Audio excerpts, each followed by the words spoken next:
ہیں۔ اللہ اکبر، ذرا غور کریں نکاح کیا ہے۔ اللہ کے نبی علیہ السلام ارشاد فرماتے ہیں، حدیث پاک ہے، النکاح من سنتی فمن رغب عن سنتی فلیس منی۔ میرے نبی ارشاد فرماتے ہیں نکاح میری سنت ہے، جس نے میری سنت سے اعراض کیا وہ میرے طریقے پر نہیں ہے۔ اللہ کے نبی علیہ السلام ایک اور حدیث پاک کے اندر ارشاد فرماتے ہیں، اے میری قوم کے نوجوانوں، اگر تم نکاح کرنے کی استطاعت رکھتے ہو، اگر تم نکاح کرنے کی طاقت رکھتے ہو، تم نکاح میں جلدی کیا کرو، نکاح کیا کرو۔ اور اگر تم نکاح کی استطاعت نہیں رکھتے ہو، طاقت نہیں رکھتے ہو، تو اللہ کے نبی ارشاد فرماتے ہیں پھر تم روزے رکھا کرو۔ تم اگر نکاح کی طاقت رکھتے ہو تو نکاح کو جلدی کرو، اور اگر نکاح کی طاقت نہیں رکھتے ہو تو پھر روزے رکھا کرو۔ میرے نبی ارشاد فرماتے ہیں نکاح نگاہوں کو جھکانے والا ہے۔ میرے نبی ارشاد فرماتے ہیں نکاح شرمگاہوں کی حفاظت کرنے والا ہے۔ اللہ کے نبی ارشاد فرماتے ہیں اذا تزوج العبد، جب بندہ مومن نکاح کرتا ہے، استکمل نصف الدین، آدھا ایمان اس کا مکمل ہو جایا کرتا ہے۔ جب تک بندہ مومن نکاح نہیں کرتا ہے، اس کا آدھا ایمان مکمل نہیں ہوا کرتا۔ اللہ کے نبی ارشاد فرماتے ہیں فَلْيَتَّقِ فِي النِّصْفِ الْبَاقِي، اور میرے نبی ارشاد فرماتے ہیں باقی آدھے ایمان کے لیے اللہ سے ڈرتا رہے۔ مکمل ایمان والا وہ ہے جو نکاح کرے۔ ایمان مکمل اس وقت ہوتا ہے جب آدمی نکاح کرتا ہے۔ ہم نکاح تو کرتے ہیں، میرے نبی کی سنت بھی ہے، وقت اجازت نہیں دیتا، نکاح سنت ہی نہیں ہے، بلکہ آج اگر معاشرے پر نظر ڈالو گے تو پتہ چلے گا کہ آج نکاح سنت نہیں ہے بلکہ یہ تو فرض ہو چکا ہے، کیونکہ آج قوم کی حالت، نوجوانوں کی حالت بتاتی ہے۔ میں کچھ اور بتاؤں، آؤ اللہ کے نبی علیہ السلام ارشاد فرماتے ہیں کہ نکاح کو آسان کرو، نکاح کو سخت نہ کرو، نکاح کو آسان کرو۔ میرے نبی ارشاد فرماتے ہیں لوگوں اگرچہ تم ایک بکری کا ہی ولیمہ کرو لیکن ولیمہ کیا کرو۔ اللہ کے نبی سے پوچھا گیا یا رسول اللہ ایک بکری کا ولیمہ کرے؟ کہا ہاں ایک ہی بکری کا ولیمہ کیا کرو۔ میرے نبی ارشاد فرماتے ہیں ولیمے کا وہ کھانا، ولیمے کا وہ کھانا جس میں غریبوں کی دعوت نہ کی گئی ہو، جس میں یتیموں کو نہ بلایا گیا ہو، جس میں غریب لوگوں کو نہ بلایا گیا ہو۔ میرے نبی ارشاد فرماتے ہیں ولیمے کا وہ سب سے برا کھانا ہے جس کے اندر غریبوں کی دعوت نہیں کی گئی ہو، وہ کھانا ولیمے کا سب سے برا ہے۔ اگر نکاح کا ارادہ کرتے ہو کیا کرنا چاہیے؟ اللہ کے نبی ارشاد فرماتے ہیں حدیث پاک کے اندر کہ جب تمہیں نکاح کی دعوت دی جائے تم دعوت کو قبول کر لیا کرو۔ اگر تم دعوت کو قبول نہیں کرتے ہو تم اللہ کی بھی نافرمانی کرتے ہو، تم رسول اللہ کی بھی نافرمانی کرتے ہو۔ میرے نبی ارشاد فرماتے ہیں جب تمہیں دعوت دی جائے تم کھانا کھانے جایا کرو، لیکن اگر تمہیں دعوت نہیں دی جائے تو پھر کھانا کھانے نہیں جایا کرو۔ میرے نبی ارشاد فرماتے ہیں اگر کوئی بغیر دعوت کے کھانا کھانے جاتا ہے وہ چور بن کے جایا کرتا ہے، ڈاکو بن کر کے باہر نکلا کرتا ہے۔ کیا بن کے؟ بغیر دعوت کے اگر کوئی کھانا کھانے جائے تو وہ بولیں سب ذمہ داری جس کے ہاتھ میں میک ہے اسی کی نہیں ہے، آپ کی بھی ہے، پتہ چلے کہ آپ کے سمجھ میں بات آ رہی ہے۔ بغیر دعوت کے اگر کوئی کھانا کھانے چلے جائے تو وہ چور بن کے جاتا ہے اور ڈاکو بن کر کے باہر آتا ہے۔ ایمانداری سے بتانا جب ایک آدمی کی دعوت ہوتی ہے دو بچوں کو لے کے جاتے ہو نا، بولو نا، لے کے جاتے ہو؟ بلکہ اب تو حالت یہ ہے کہ اگر ایک ہی آدمی کی دعوت ہو تو شام کا چولہا بند نہیں، اگر ایک کی دعوت ہے تو شریعت ایک ہی کی اجازت دیتی ہے، باقی لوگوں کی اجازت نہیں دیتی ہے۔ جتنے لوگوں کی دعوت کرو، باہر نکلنے کے بعد ہم چرچا کر رہے ہوتے ہیں روٹی نہیں آ رہی تھی، کبھی ہم نے سوچا کہ جتنے لوگوں کی دعوت کی تھی اتنے ہی یا اس سے زائد آ گئے؟ کبھی سوچا کتنے دعوت کے ہیں کتنے بغیر دعوت والے آ گئے؟ کبھی اس پہ ہم نے نظر نہیں ڈالی؟ اس پہ ضرور نظر ڈالتے ہیں، روٹی آنے میں بڑا ٹائم لگ رہا تھا۔ تو ہمیں سوچنا چاہیے، فکر کرنا چاہیے، بغیر دعوت کے ایک لقمہ بھی کھانا جائز نہیں، بلکہ وہ لقمہ تمہارے لیے حرام ہو جایا کرتا ہے۔ اور یہ علماء بیٹھے ہیں، پوچھو ایک لقمہ بھی حرام کا اگر حلق کے نیچے اتر جائے تو اس کی دعائیں زمین اور آسمان کے درمیان معلق رہا کرتی ہیں، اللہ رب العزت کی بارگاہ میں نہیں پہنچا کرتی ہیں۔ اللہ کے نبی علیہ السلام حدیث پاک کے اندر ارشاد فرماتے ہیں، آج نا ہر شخص جب کوئی باپ اپنے بیٹے کی شادی کرتا ہے، اس نیت سے کرتا ہے کہ اب میرے چین کے سکون بھری زندگی شروع ہونے والی ہے، میرے گھر میں ایک بیٹی آنے والی ہے اور وہ آنے کے بعد میری خدمت کرے گی، میرا بیٹا وہ خدمت کرے گا، پھر پوتا آئے گا وہ خدمت کرے گا، ہوتا تو اس کے برعکس ہے۔ لیکن اللہ کے نبی علیہ السلام ارشاد فرماتے ہیں کہ عورت پر سب سے زیادہ حق اس کے شوہر کا ہے۔ اگر کسی کو سجدہ کرنے کی اجازت ہوتی تو میں قوم کی بیٹیوں کو حکم کرتا کہ جاؤ جا کر کے شوہروں کے سامنے سجدہ کر لو، لیکن سجدہ کرنے کی اجازت نہیں ہے، اس لیے میں کسی عورت کو حکم نہیں دیتا۔ اب ذرا غور کرے، وہ قوم کی بیٹیاں، وہ قوم کی مائیں جن کی وجہ سے شوہر رات میں بھی پریشان گئے، دن میں بھی پریشان گئے، اس کی زندگی کا چین و سکون ختم ہو چکا گئے، ذرا غور کرے میری قوم کی وہ بیٹیاں۔ میرے نبی نے ارشاد فرمایا اگر تم کسی جنتی عورت کو دیکھنا چاہتے ہو تو جاؤ ذرا اس کے شوہر کو جا کر کے دیکھ لو، اگر شوہر راضی گئے تو وہ عورت جنتی گئے۔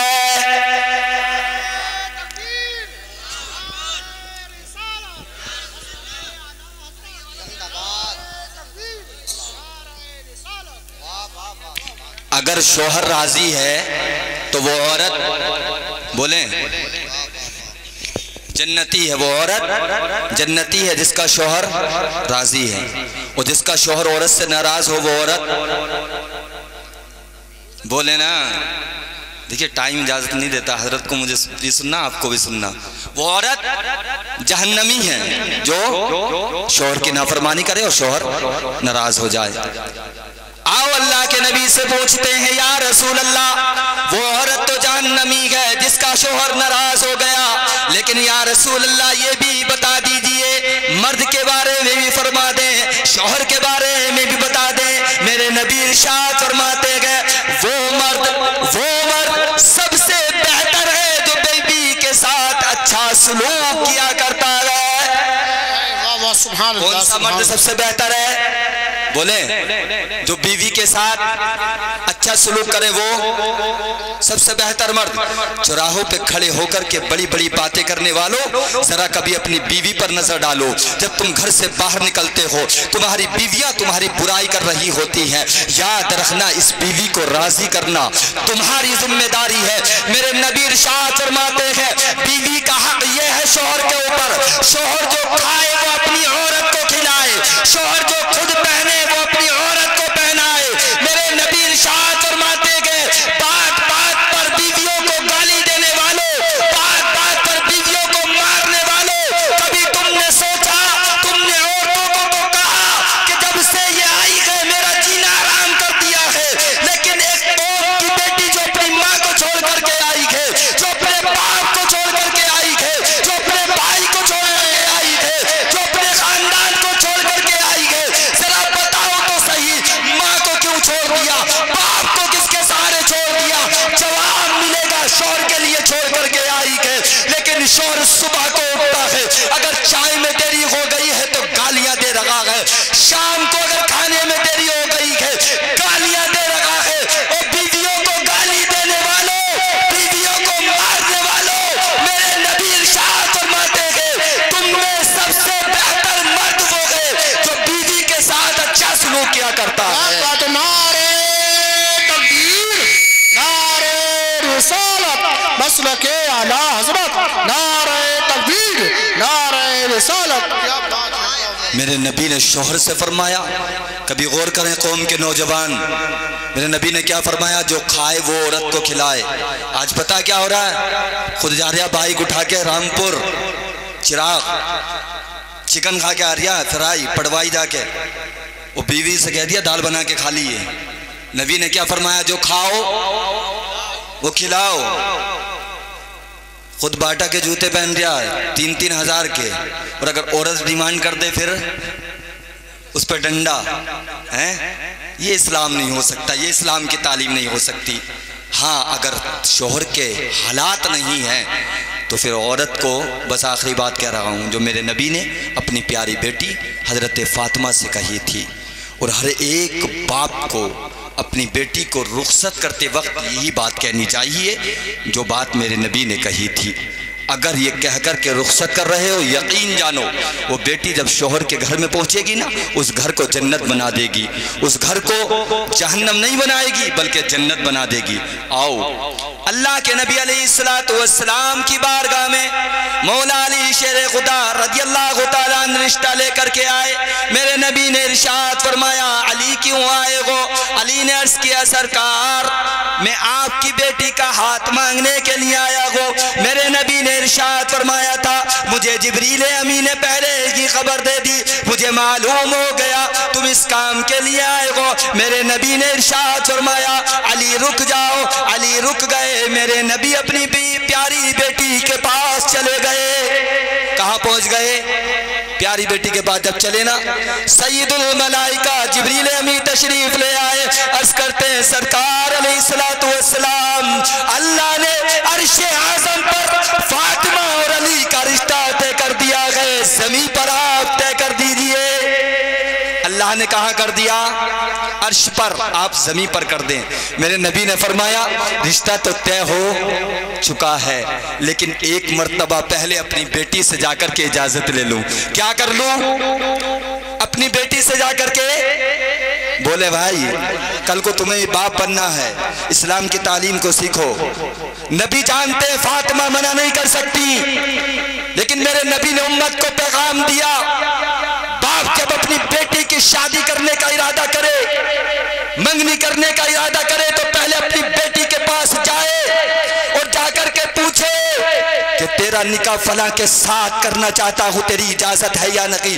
مجھے ایمانداری سے بتانا کبھی تم نے سنا ہے کسی باپ نے اپنی بیٹی سے پوچھا ہو تیرا نکاح فلاں کے ساتھ کرنا چاہتا ہوں، تیری اجازت ہے یا نہیں؟ کوئی باپ اپنی بیٹی سے نہیں پوچھتا، لیکن ہاں اس کے برعکس ہوتا ہے، باپ اپنے بیٹے سے پوچھتا فلاں کے رشتے کا پیغام لے کر کے جا رہا ہوں، جاؤں یا نہیں جاؤں؟ بیٹا کہتا نہیں، تو بیٹا باپ اس جگہ سے رک جاتا ہے، دوسری جگہ کو پوچھتا، بیٹا کہتا نہیں مجھے پسند نہیں، باپ رک جاتا ہے۔ کتنے باپ ہیں جو اپنی پیاری بیٹی کی مرضی کو جا کر کے پوچھتے ہیں، اور اگر باپ نے بیٹے کی اجازت کے بغیر نکاح کر دیا تو بیٹے کیا حالت کرتے ہیں یہ آپ سب جانتے ہیں۔ لیکن قربان جاؤ بیٹی کے سینے میں وہ باپ کی محبت موجود ہے۔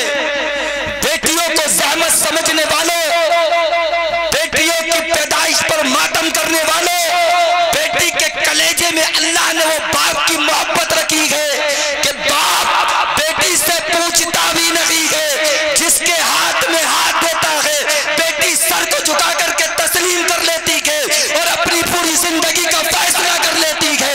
صحیح ہے تب بھی لڑکا شرابی ہے، باپ نے طے کر دیا تو شرابی کے ہاتھ میں جا کر کے بیٹی نے ہاتھ دے دیا ہے۔ قربان جاؤ بیٹی کی محبت پر، قربان جاؤ کہ اللہ نے بیٹی کے سینے میں کیا محبت رکھی۔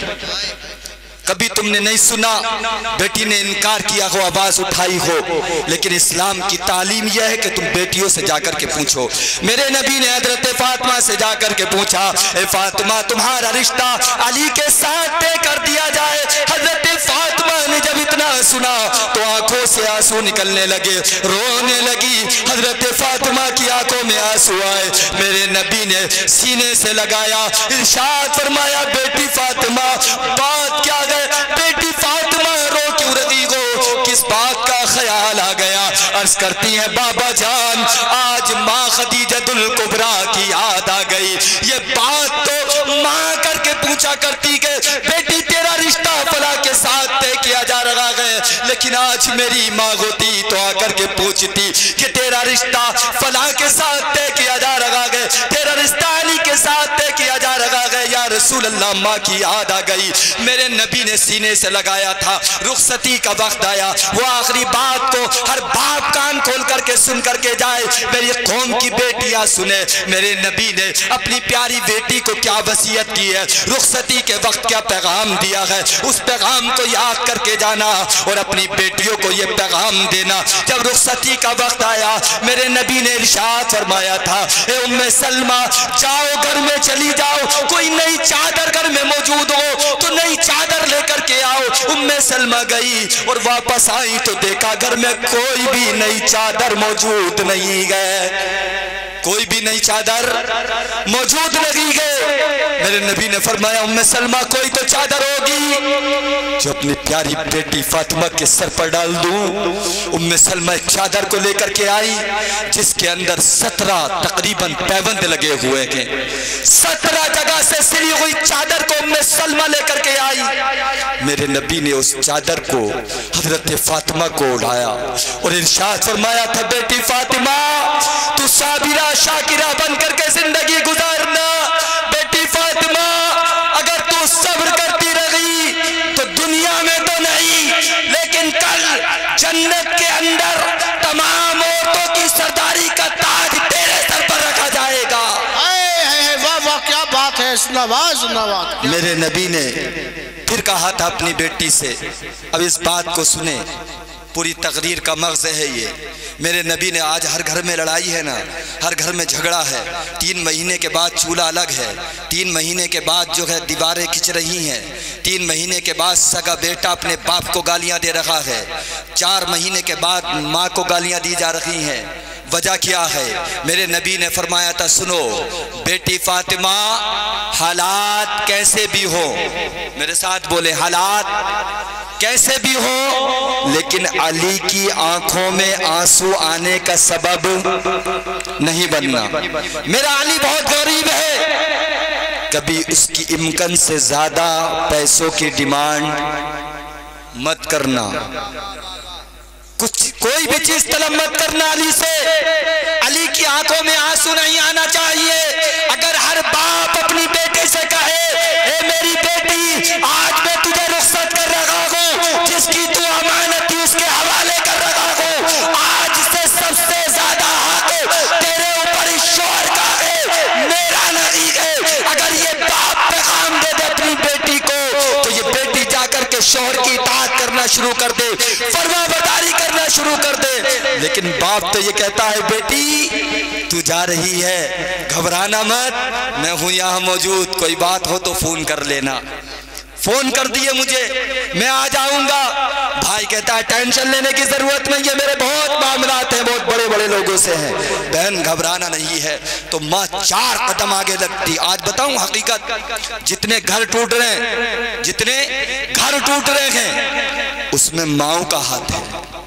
اگر وہ اپنی بیٹیوں کو تاکید کر دے نہیں, وہ ساس نہیں ہے, وہ تیری ماں ہے, ایسے عزت کر جیسے میری عزت کرتی ہے. تو مجھے بتاؤ کوئی بیٹی اپنی ماں, جیسے میں نے کہا نا باپ کے لیے اپنی زندگی قربان کر دیتی ہے, ویسی ماں کے لیے بھی زندگی قربان کر دیتی ہے.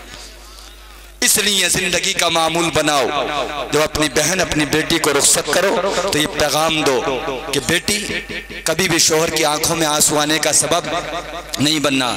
آخری بات میرے نبی نے فرمایا المسلم من سلم المسلمون من لسانی و یدی. مسلمان کون ہے؟ جس کی زبان اور ہاتھ سے دوسرے مسلمان محفوظ رہیں. بولے دوسرے مسلمان محفوظ رہیں, وہ مسلمان ہے. یعنی جو صلح کرائے وہ مسلمان, جس نے کسی کا دل نہ دکھایا وہ مسلمان, اور جو 2 مسلمانوں کے درمیان جھگڑا کرائے لڑائی کرائے وہ کافر تو نہیں کہہ سکتے, گناہگار ہے, جہنمی ہے.